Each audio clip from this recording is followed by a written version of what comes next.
suñu gan Boubacar Camara la moom nekk candidat ci élection présidentielle bi ñuy waxtaanee monsieur Camara ñu ngi lay nuyu di la ziar di la dalal jàmm.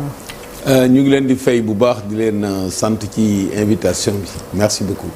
jërëjëf Chérif ñu bàyyi la nga tàmbali waxtaan bi ak dialogue bi door tey. comme ni ko soxna Naata waxee candidat nga ci élection présidentielle yi bu lépp jaaroon yoon démb la Sénégalais waroon dem ci urne yi boo dañ ñoom demul woon yéen yëngoon ca urne yi ndax bulletin bi gis naan ngeen moom ngeen présenté woon RIP maanaam RIP 25 février 2024 bi nga xamante ni kon ci leen amoon muy un vote symbolique quel était le sens de ce vote là. waaw ba démb dañu gis ne bu lépp jaaroon yoon dañu voté kon bés bi la ñu rey ki ko rey mooy président Macky Sall et boo amee dëj nag da nga koy denc bu rafet ñaanal ko saraxal ko waaye moom defu comme defu ko ñun ñu def ko saraxal ko ñaanal ko voté wane ne démocratie am na gaañu boo xam ne bii bu doy waar benn nit ci décision mu changé loo xam ne constitution bi moo fixé période bi ñu ko war a tëggee moom ci boppam mu jël décret ne convoqué naa leen mu woowati décret ne convoqué tuma leen mu am projet de loi ñu reporté ko instance suprême buy réguler élection yi conseil constitutionnel li ngeen def baaxul ne ko fixé date fixé wul date conseil constitutionnel naam sax nee na compte tenu retard bi. le 25 baaxatul. arbitre bi loolu la wax nee na ko le 20 non su deful woon lële du ñu yegg foofu. loolu tax moom mooy responsable donc bi mu ko nee fixé date daf ko fixé ay limites malheureusement jusqu'au moment où on vous parle depuis le 15 waroon na ko fixé te bu ko fixé wul fii ak le 2 dina am un problème boo xam ne bii du ñu xam nu ñu ciy génne moo tax daal ñu naxarlu woon ko sens vote bi moo doon ñu dem. wane ne dañu tenir ci institution yi moo tax ñun ñëpp ñu dem voter citoyens yi voter ñu def ko publiquement. mais est-ce que li nga wax ni léegi su ko fixé woon fii ak le 2 dinañu andil problème boo xam ne du ñu xam nu ñu ciy génne est-ce que loolu rek warul mën a justifier tey ngeen dem daje waxtaan pour xool naka la ñuy génnee ci problème bi. waaw xam nga dañu boole lu bokkul waxtaan bi c'est pas une obligation c'est pas une obligation. et non seulement c'est pas une obligation mais ni mu ko tëggee dafa nekk beneen danger ci suuf parce que waxtaan bi daf ci undu ne mën nañu waxtaanee remettre en cause liste bi nga xam ne conseil constitutionnel bi tax ñun ñu nekk candidat fixé na ko ba pare loolu mooy nga dajale ñoo xam ne dañoo am intérêt ñu remettre en cause liste bi ak ñoo xam ne amuñu intérêt ñu remettre ko en cause mu ngi mel ni nga am sa xar rek ñu indi ko ci kër gi ñii ne nañ ko rey ñii ne nañ ko yar mënuñu jiboo kon dialogue bi ñun dañ ko percevoir comme benn genre dilatoire rek maanaam day fexe rek pour retard bi mu amoon mu gën a am justification pour def ko loolu toujours benn nit ci institution Sénégal benn nit ci volonté boppam moom moo nekk di yëngal ay mesures yoo xam ne di manipuler ay constitution yoo xam ne aujourd'hui ñu nekk ci instabilité bii ñu nekk. oui mais y a un communiqué du ministère de l'intérieur bu génn ne le président pare na pour yéen candidats yi les 19 recevoir leen en solo yéen kese à 10 heures tey. waaw kon jaxasewu leen nag le calme qu'on appelle les spoliés. xam nga d'abord boo bëggee def dialogue da ngay waxtaan ak ñi ngay dialoguer nga ne leen fas naa yéene waxtaan nii la ñuy bëgg a def ak tout ça ngeen fixer seen format ba pare.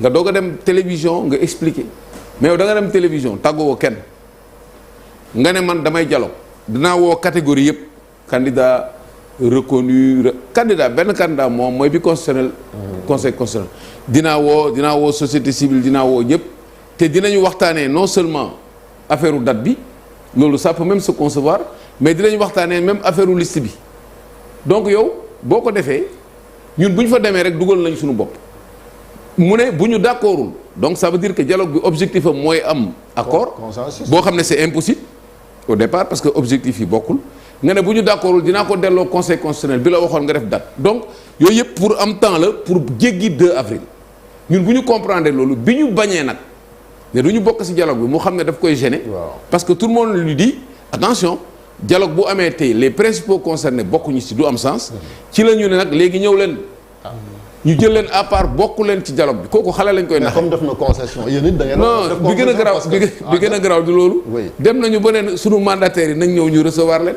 waaw kon kay kooku am na mais volonté non pour dialoguer quand même. non boo xasee ba ne sa dialogue du lundi au mardi. Waaw. nañ ko bàyyee lundi ak mardi ñun ñu def suñu dialogue avec le peuple.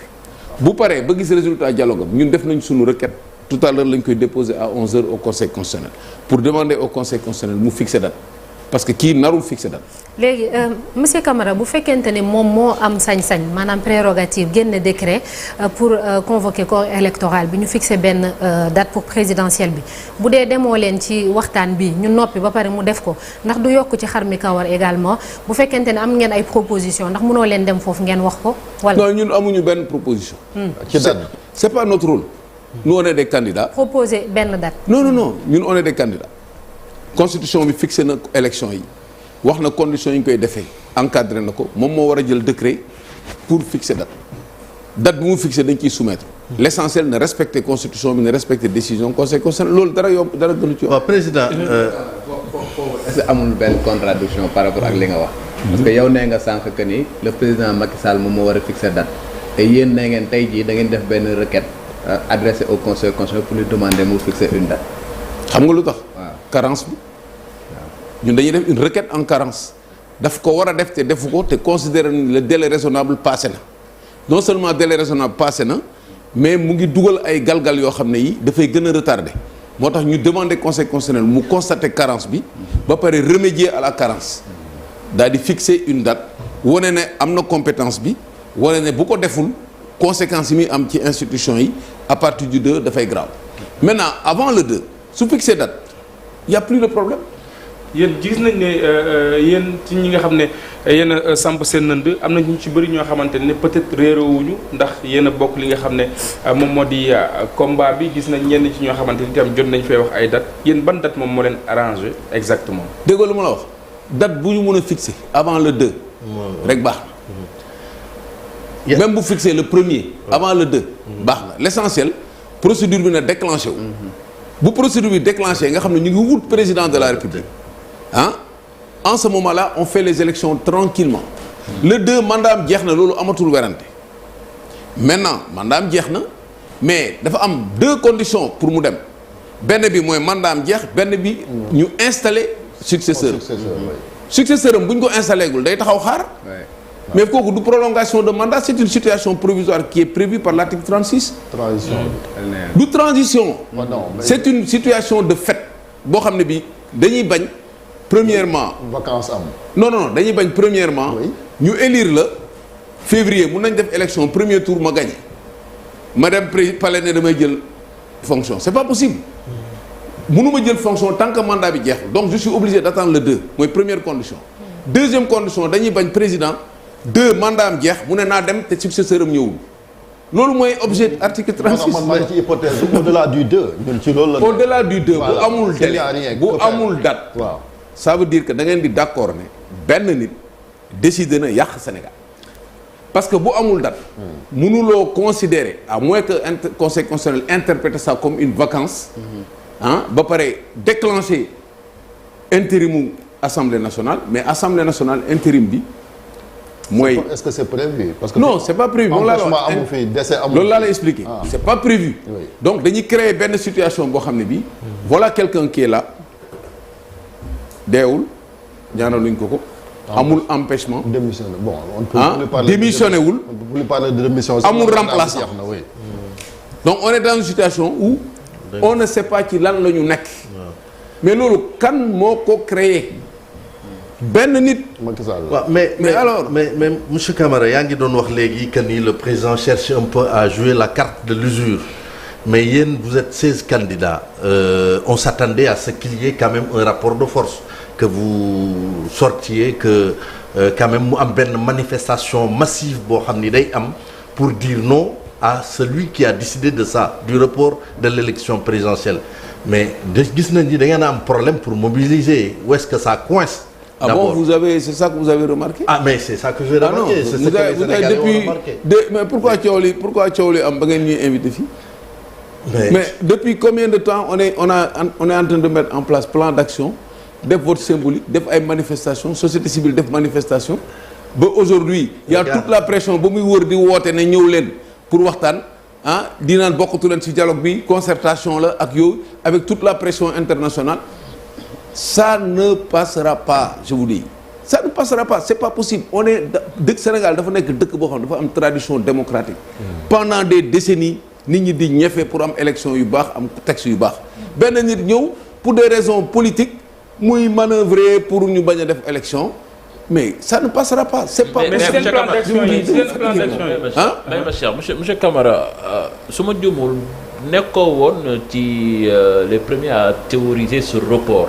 oui wala xalaatoo woon. mu demee comme ni mu demee nii. mais tout me donne raison man octobre daaw laa leen ne kii fasul yéene organiser élection te constitution bi ni mu demee texte yi mun na ko permettre mu bloquer dëkk bi fasu ko yéene def préparer na report unilatéral am ay gars yu ñu ci waxal ba pare ma ne leen pour contourner ça nañu def report consensuel yu waxtaanee ko fixer une date parce que nii mu demee demul ci organiser élection le 25 mais bi ma ko defee ñëpp a dal sama kaw naan ma woy munoo am parrainage ak di wax lu nekk naan woy da nga complicité da nga ko bëgg a yokkal mandat te man ma bind plan jagal wane ne à partir du 2 il n'est plus président même si on devait faire le report consensuel à partir du 2 il n'est plus président on allait créer un statut demander un avis du conseil constitutionnel dem assemblée nationale taxawal ko moi j'avais vu ça parce que boo bëggee organiser élection da ngay mettre en place dispositif électoral bu correct jël logiciel boo xam ne yow rek ko am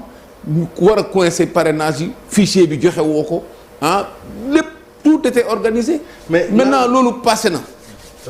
bu ñu ko xasee ba dugg ba mu am situation boobu y avait pas de mort y avait pas de décret y avait pas de report y avait rien mu ut beneen prétexte jël opposant jox ko kooku am droit am revendiquer mu ànd ak moom jël majorité am jox ko bloqué dëkk bi li Sénégalais yëpp war a taxaw waxandoo mooy président Macky Sall ressaisis-toi.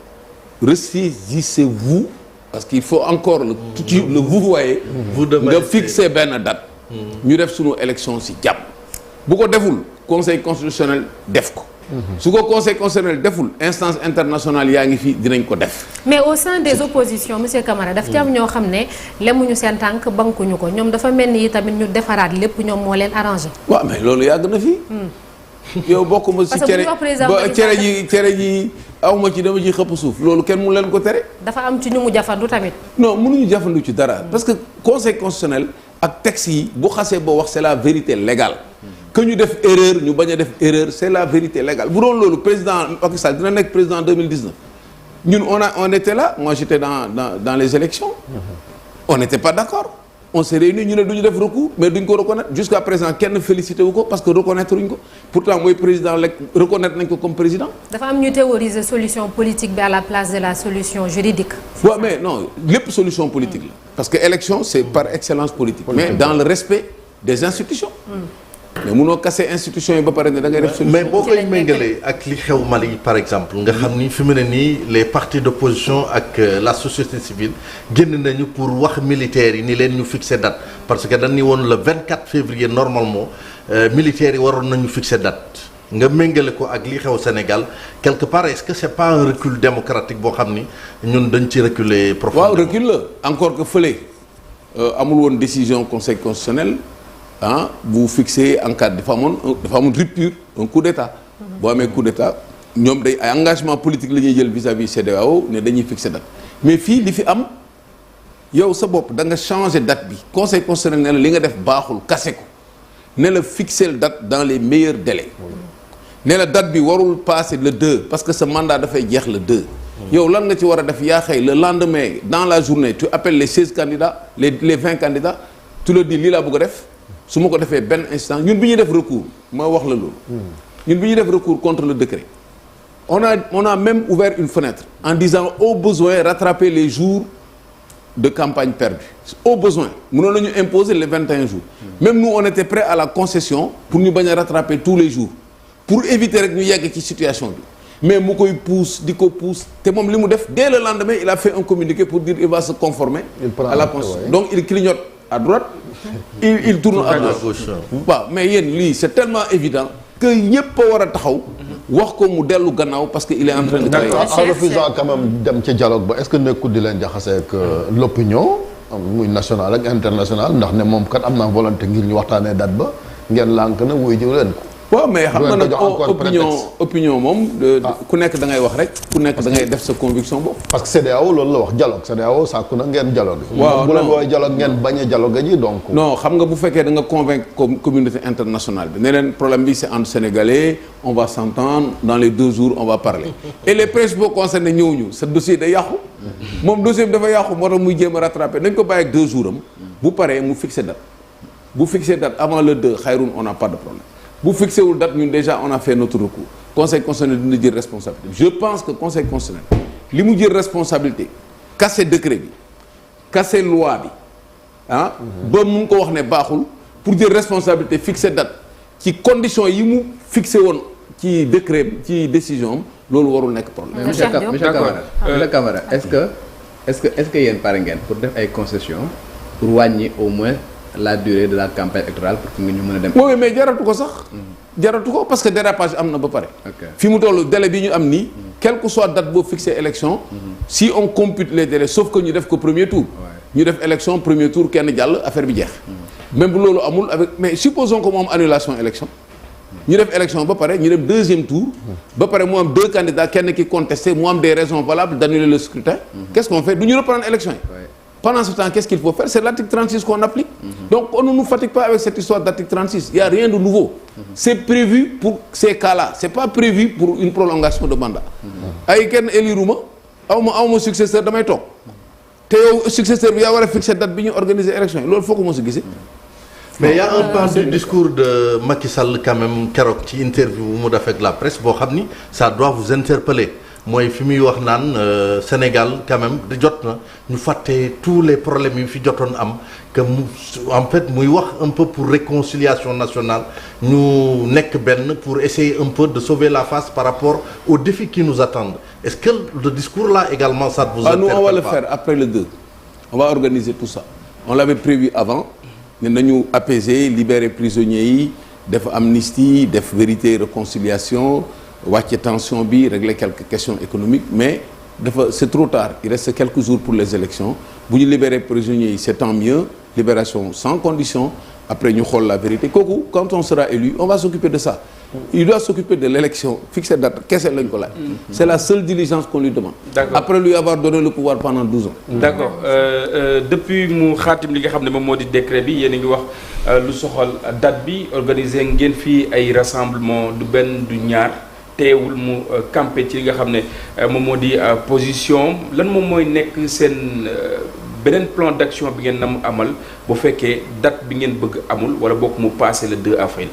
Bon alors je pense très sincèrement que compte tenu du parcours du président Macky Sall de ce qu'il a comme expérience dans le pays et de ce qu'il veut faire dans la communauté internationale après je pense qu'il va pas raisonnablement nous entraîner dans cette crise et que bu defee dialogue am s'il se rend compte que les gens persistent il va fixer une date ça c'est ma conviction. Maintenant bu ko deful qu'est-ce qu'on va faire nous on a un plan d'action. Les institutions même bu ñu ko cassé aujourd'hui même conseil constitutionnel bu ñu ko dindi woon def beneen loi créer cour constitutionnelle ça ne change pas la décision mënoo ko changer. 2 mënul changer ne mandat am jeex na donc quelle que soit la situation amul choix ñun lan la ñu fas yéene def fexe ba l'état de droit soit respecté ñun xeexaluñu suñu bopp c'est pas nous en tant que candidat nous qu'on soit candidat ou pas candidat ce n'est pas ça qui est important il y a d'autres qui ont été candidats qui ont été recalés ce n'est pas ça le problème mais institution bi waruñu nangu benn nit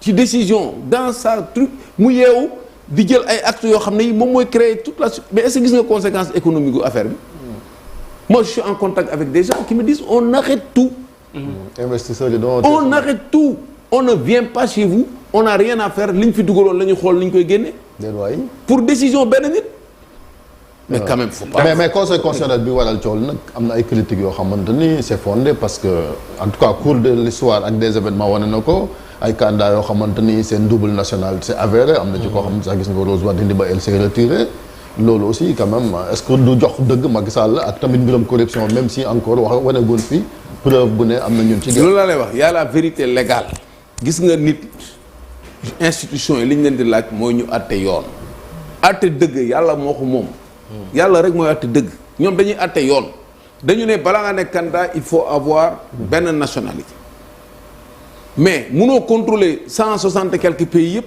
pour xool ndax am na fa nationalité ñu ne la léegi yow da ngay wax sa axulaay taala est-ce que amoo double nationalité yow nga ne amoo double nationalité ñu ñëw amuñu beneen moyen de contrôle il l'accepte mais le jour bu ñu xamee ne am nga double nationalité mais d'abord yow da nga yàpp sénégalais yi ensuite yow di nga dem campagne di nga am double nationalité ñëpp xam ne da nga am double nationalité conseil constitutionnel deful erreur parce que amul capacité contrôler ko nga bëgg fii ne campagne kan moo lay voter doo am benn voix donc yooyu ça se règle sur le plan politique. Et pour le cas Karim Wade noo gisee. Bon pour le cas Karim Wade je pense personnellement qu'il y a deux aspects un loo xam ne lii ça le concerne personnellement le fait que mu def déclaration mu tugal ko à un instant boo xam ne peut-être c'est tardif mu def déclaration sur l'honneur ne amul double nationalité man su ma doon bind attestation sur l'honneur bi dama ciy yokk benn phrase dama ciy wax ne la procédure de libération est en cours point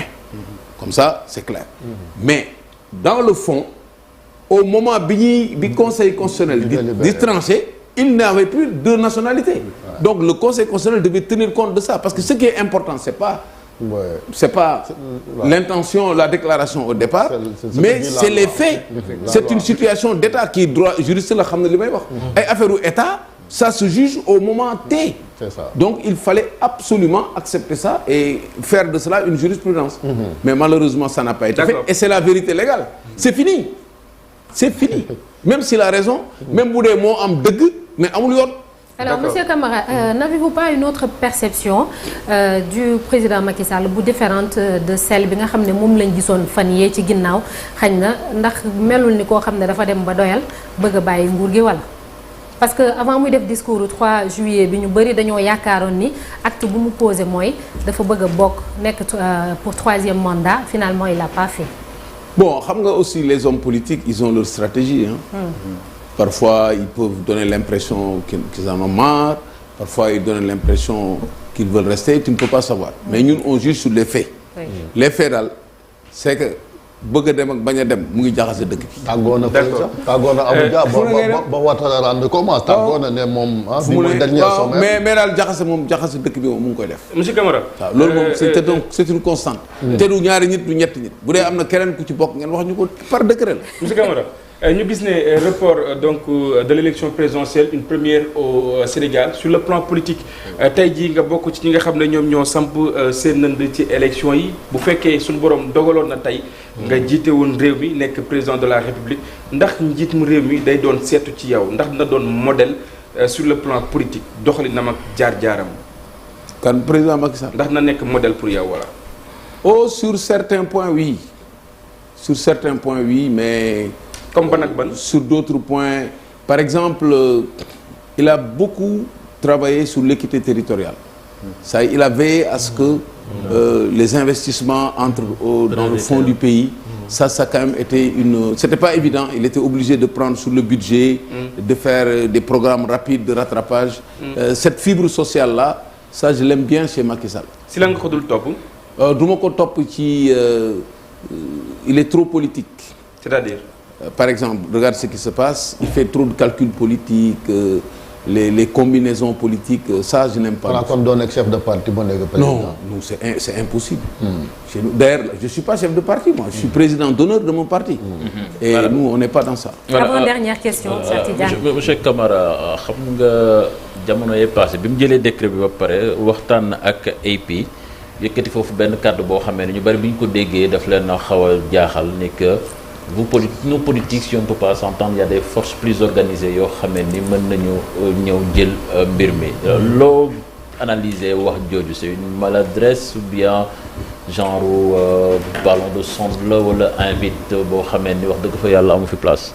Bon pour moi c'est une erreur de communication parce que loolu boo ko waxee rek nit ñi dañuy xalaat ay armée ay violence ak yooyu je pense qu'il voulait mettre la pression sur les gens pour obtenir son dialogue mais c'était maladroit et je pense que tel na ci génn quoi ñun suy Sénégal armée ak yooyu bokkuñu suñuy affaire division bi ne mais que bon gis na ne au début mooy FC 25 bi 15 dañu woon yow bokkoo woon ci signataires yi gis nañ ni après nañu ci yow qu'est-ce qui s'est passé ba. non man mënuma ñàkk bokk parce que. condition participation yi mooy nekk candidat donc je suis candidat. oui donc c'est juste un problème de coordination non ça s'est passé. c'est pas mais bëri na ñoo xam lan moo ko def parce que normalement ordre alphabétique. non ordre alphabétique la ni bind te yow Camara kay. wala après non après lañ la ci yokk rek mais loolu grave xam nga man ordre alphabétique. bi ñu def tirage man maa nekk premier. c'est pas un mérite. oui c'est juste un truc non loolu man je ne. vraiment bon malheureusement indi nga fi jukki yu bëri nag xam naa. bu yàlla gis nga lii moo tax bu yàlla defoon ñu dem élection. lii ngay présenté Sénégalais muy sa programme ah. décliné lii laa yàkkamti. programme économique social ñu defar tout dans le détail. jagal d'abord 14 mesures. bëri na fi waaw pour redresser et 20 mesures prioritaires pour defar Sénégal. document yaa ngi nii écrit programme de gouvernement mu nga na le mooy lii clair net nous on est prêt. moo tax affaire pare nañ ñun bu yàgg. donc on n'est pas dans traduire ngeen ko en wolof rek. oui on a ça c'est les supports c'est mercredi qu'on va sortir tous les supports. wolof toutes les langues. avec des trucs très simples à ce niveau. bu fekkente ni gars yi duñ jaxasewaat affaire recommencer à zéro. non je pense que ils vont être raisonnables. ça c'est c'est l'espoir sinon ça va être très grave. le fait que ñetti candidats yi ñëwoon fekk si leen nag muy Idrissa Seck Mahammed Boun Abdallah Dionne. mais c'est normal c'est-à-dire que candidats yi nga xam dañu proche pouvoir bi. aada woowuñu di bokk ay instance ak foo xam ne opposition moo fa ëpp. danoo proche pouvoir bi. waaw Mahammed Boun Abdallah Dionne ak Idi. oui ñoom ñëpp benn la ñu wax tous les gars là qui étaient les gens qui assument la continuité ou les gens qui dissimulent. qui assument la continuité.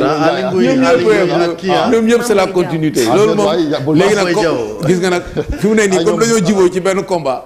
xaaral ba campagne bi commencé. bu campagne bi commencé. ba commencé missile yi waaw missile yi commencé def. am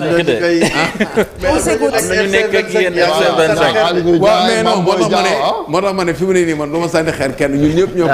xeer bi kay mais bu paree nag on a xeer bi dal na chacun a 19 adversaires. merci beaucoup 18 adversaires. merci beaucoup mais Ousmane aussi bëgg nañu wax ci cas Ousmane Sonko beaucoup parlent quand même de sa libération. ah oui on le souhaite. Diomaye qui est en prison. tout le monde nañu libérer prisonniers yi. xool les responsabilités ba pare ñu def oubli amnistie boo xam ne bii affaire finance du ci bokk affaire xaalis du ci bokk. loolu bu ñu ko defee jàmm ne ñooy rétablir responsabiliser réparer nit ñi. ñu yàqamtiwul ñu libérer Ousmane Sonko parce que peut-être ci coowu Sonko bi sax la ñu amee visibilité ci espace politique bi ah. waaw xam nga espace politique nag moom kii la rek reenu ñàmbi la doo xam fu muy daggee da ngay jékki-jékki am buzz dem jékki-jékki nga daanu ba ne këpp. loolu quoi mais loolu c'est la vie politique mais lii bon mooy nga dépendre sa activité sa politique ci keneen. politique moom loo am yaa ko may sa bopp. donc da ngay am sa voix rek topp ko yenn saa yi nga wéet yenn saa yi nga avancé. loolu ñun mooy suñu principe. merci beaucoup Boubacar Camara candidat ci présidentielle bu 2024 ñu ngi lay sant di la gërëm. bonne journée à vous. merci et à très bientôt. incha allah ñu jàll ci l'observateur ak record li ñu xëyee tey.